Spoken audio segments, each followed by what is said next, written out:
Hey everybody, Matt DeCoursey here with your $1,000,000 lesson. Today's $1,000,000 lesson is don't try to do everything yourself.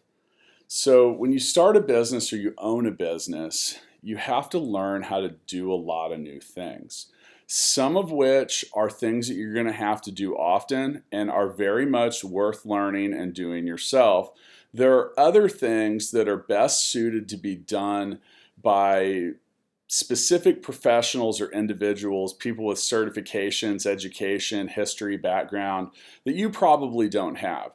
This is usually related to things like accounting, definitely for legal, certain financial matters, tax, a lot of different stuff. And then some of it too could have a lot to do with things like design or maybe building things on the web or stuff like that. So that being said, I'll use an example for myself. I'm the CEO and founder of gigabook.com, and I've done a lot of different things online.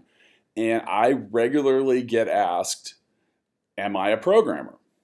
I am not. I do not write code. I write checks. Why? Because I have zero experience as a computer programmer. Now, having an 8-year history of developing things online, it seems to a lot of people that it would have made sense for me to learn how to program. Well, I disagree. First off, even 8 years ago, there were people that I could hire affordably that would have already had 10 to 20 years of experience.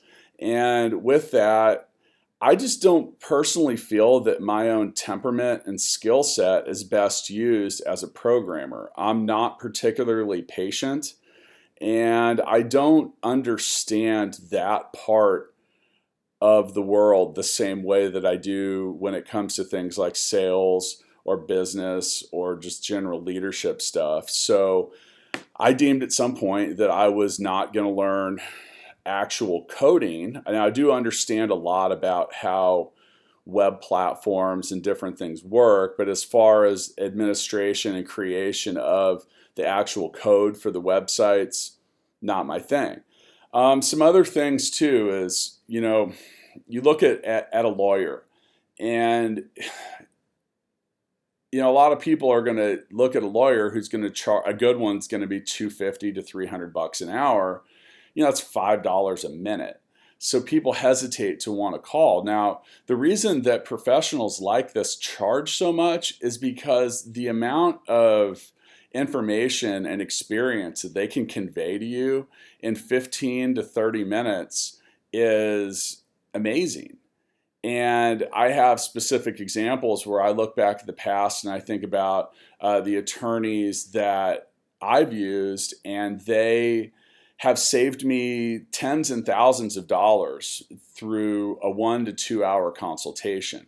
Another reason for using professionals like this too is the amount of time that it's going to take you to learn how to do what might take someone else an hour could be exponentially higher. So you have to start trying to determine and understand where your actions are best placed within your business. So you have a finite amount of your own energy and effort, and that is valuable. So you have to start determining what your best course of action is for different approaches within your business. Now, if you're a truly bootstrapped startup, you might have to learn to do a lot of stuff or figure out alternatives. But overall, if your business is already going, you're best suited to try to find experts. I like to say that if you want a house made out of bricks, it's best to call a bricklayer.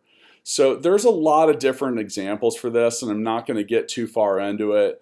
But just remember, today's $1,000,000 lesson, don't try to do everything yourself. Some things are best left to experts. Thanks for tuning in.